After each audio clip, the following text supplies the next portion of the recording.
Truck आया और उसे कुचल कर चला। বর্তমানে বেশ আলোচনায় বলিউড বাদশা শাহরুখ খানের ছেলে আরিয়ান খান।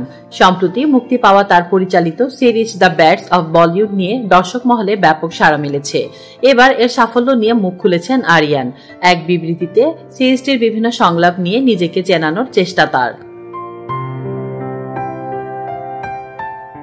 আরিয়ান জানান, তার নিজের পরিচালিত সিরিজটির একটি চরিত্র রজত বেদী এই সংলাপটি বলেছিলেন। সংলাপটি হলো, যে হেরে যায় আর যে হার মেনে যায় তাদের মধ্যে অনেক পার্থক্য রয়েছে। আরিয়ান বলেন, এই সংলাপটি তাকে সবসময় সামনে এগিয়ে যেতে উৎসাহ দেয়। দ্য ব্যাটস অফ বলিউড সিরিজটির ব্যাপক সাফল্য আরিয়ান খান অত্যন্ত আনন্দিত। দর্শকদের কাছ থেকে যে ভালোবাসা ও প্রশংসা তিনি পেয়েছেন তা তাকে মুগ্ধ করেছে।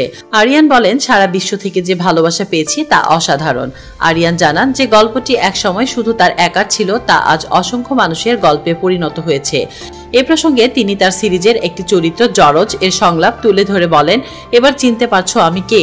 তবে এই উক্তিটির মাধ্যমে আরিয়ান হয়তো বোঝাতে চেয়েছেন তার কাজ এখন বিশ্বব্যাপী পরিচিতি পেয়েছে এবং দর্শক তাকে একজন নির্মাতা হিসেবে নতুন করে চিনতে পারছেন। जिसे आपने सालों से प्यार भी किया और वार भी किया, तो मैं भी वही करूंगा।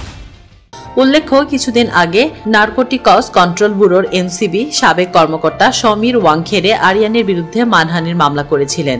তার অভিযোগ ছিল সিরিজটির একটি চরিত্রের মাধ্যমে তাকে হেয় করা হয়েছে।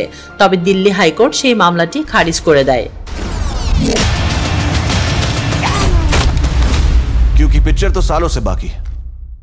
তাসলিম আক্তার শিমু, SBS বাংলা।